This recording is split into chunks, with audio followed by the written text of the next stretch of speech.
ဒီနေ့တော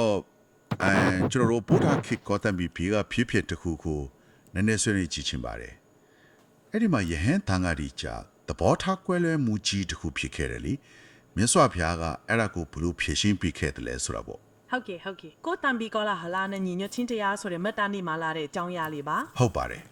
ဒီပฏิပတ်ခကဘယ်လိုစတယ်လဲမညီညွတ်ရင်ပါဖြစ်တတ်တယ်လဲပြီးတော့ဖျားရှင်ပြန်လည်တင်မြတ်ရဲ့တင် जा မှုတွေဇက်တော်တွေကသင်ခန်းစာတွေဒါတွေကိုနည်းနည်းလေ့လာကြည့်ကြတာပေါ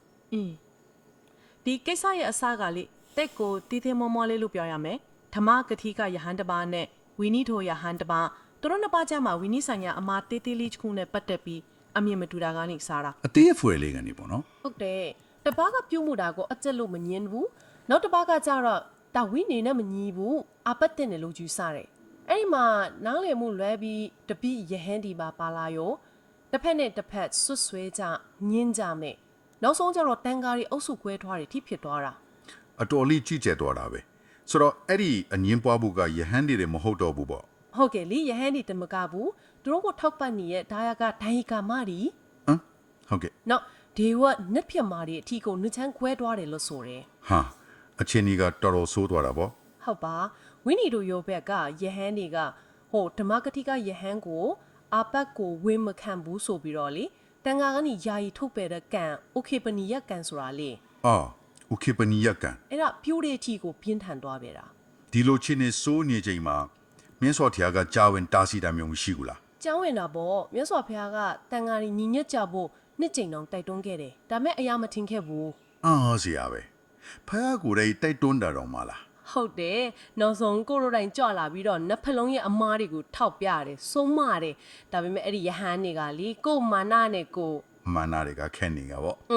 ဆက်ပြီးတော့ပဲခိုက်ရန်ထစ်နေကြတော့တိုက်ရိုက်ဆုံးမလို့မရတဲ့ခါဖះရှင်ကဘယ်လိုနီးလန်းတုံးခဲ့သေးလဲအဲ့ဒီအခါမှာမြတ်စွာဘုရားကပုံမြင်နေဇက်တော်တွေတုံးပြီးတွေ့ဝိုက်ဆုံးမဖို့ကြိုးစားတယ်ဇက်တော်တွေနဲ့ဟုတ်တယ်ဥမာလေတုကိကဆဆိုတာလေနှမ်းဆုံးငတ်အတိုက်လေးကိုစင်ကြီးကနင်းလိုက်တဲ့အကြောင်းနော်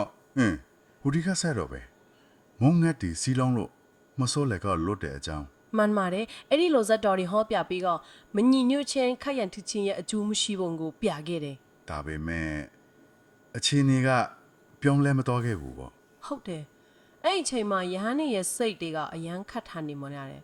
ဇက်တော်တွေကလည်းသူတို့ကိုမထီရောက်ခဲ့ဘူးအဲ့ဒီတော့မြတ်စွာဘုရားသူတို့လည်းခေါင်းမမိုးပေါ်မှာတော်တော်လေးငင်းငွေ့သွားတာပြီးတော့တပါးတည်းပဲ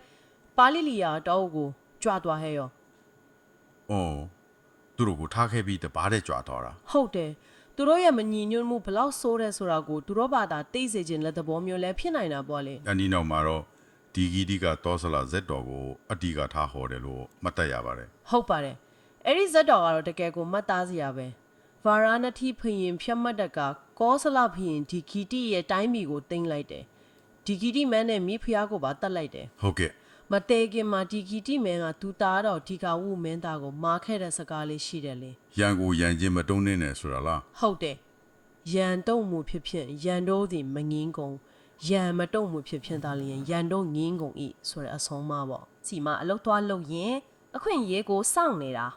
ာလက်စားချေဖို့ပေါ့ဟုတ်တယ်တနေ့မှာပရမဒတ်မင်းအိပ်ပျော်နေတော့လက်စားချေဖို့အခွင့်တာတယ်ဒါပေမဲ့ခမေတို့ရဲ့စကားကိုတတိယသွားတာမှန်ပါတယ်ခမေတို့ရဲ့စကားကိုတတိယပြီးဓာတ်ကိုချလိုက်တယ်မတက်ပဲအသက်ချက်တာပေးလိုက်တယ်ပြီးတော့သူ့ချောင်းစုံကိုဖွင့်ဖြောပြန်လိုက်တယ်အဲ့ဒီမှာပရမဒတ်မင်းကဘလို့တွန့်ပြန်လဲပရမဒတ်မင်းကအံ့ဩတာဗောပြီးတော့ဒီကောင်ဦးရဲ့တိခတ်နိုင်စွာမေတ္တာတရားကိုအယံလေးစားသွားတယ်နောက်တာအသက်ကိုအပြန်လန်ခွင့်လွှတ်ပြီးတော့ပြန်လဲတက်မြက်သွားကြတယ်ခွင့်လွှတ်ခြင်းရဲ့အစွမ်းပေါ့တကယ်ကိုလေးစားစရာဇလန်းမယ်အဲ့ဒါကိုမြတ်စွာဘုရားကပြန်ဟောပြတာဒီကောင်မင်းသားဆိုတာဖျားလောင်းဖြစ်ခဲ့တယ်မိဘကိုတတ်တဲ့ရန်သူကိုတောင်ခွင့်လွှတ်နိုင်တဲ့မင်းသားရဲ့စိတ်ဓာတ်နဲ့ဟုတ်ကဲ့ဝိနည်းအငင်းဝါမှုတဲတဲလေးအတွင်းနဲ့ခေါင်းမာပြီးကွဲပြဲနေရဲ့ကောတန်ပြီးယဟန်တွေရဲ့အဖြစ်ကိုနှိုင်းရှင်ပြီးဆုံးမတော်မူခဲ့တာအဲ့ဒီတော့မှယဟန်တွေအတိတရားရသွားကြသလားချက်ချင်းတော့မဟုတ်သေးဘူးသူတို့ကောတန်ပြီးမှာဖျားရှင်ကိုရှိတော့တဲ့နောက်ပိုင်းပေါ့တရားကားတွေကသူတို့ရဲ့မညီညွတ်မှုကိုမကြိုက်တော့ဘူးစွမ်းမလောင်းတော့ဘူးအယွတ်သေးမပေးတော့ဘူးဖိအားပေးလာကြတယ်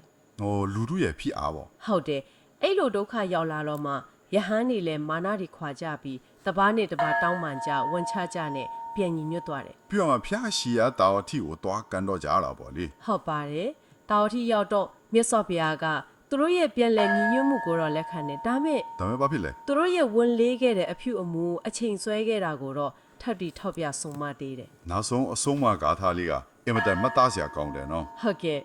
ပရိသနောဝိစာနန္တိမယမေထယမအဟမတေယေသတထဝိစာနန္တိတတောသမန္တိမေတိကာဆိုတာလေ အတိဘယ်ကငါတို့အားလုံးတနေ့ထေကြရမှာပဲဆိုတာကိုလူမိုက်တွေမတိကြဘူး ပညာရှိတွေကတော့ဒါကိုသိကြတယ်အဲ့ဒါကြောင့်သူတို့ရဲ့ခိုက်ရန်တွေဟောင်းငြင်းအေးကြရတယ်လို့ဆိုလိုတာပေါ့ တကယ်တမ်းစဉ်းစားကြည့်ရင်မာလိုက်တာနော်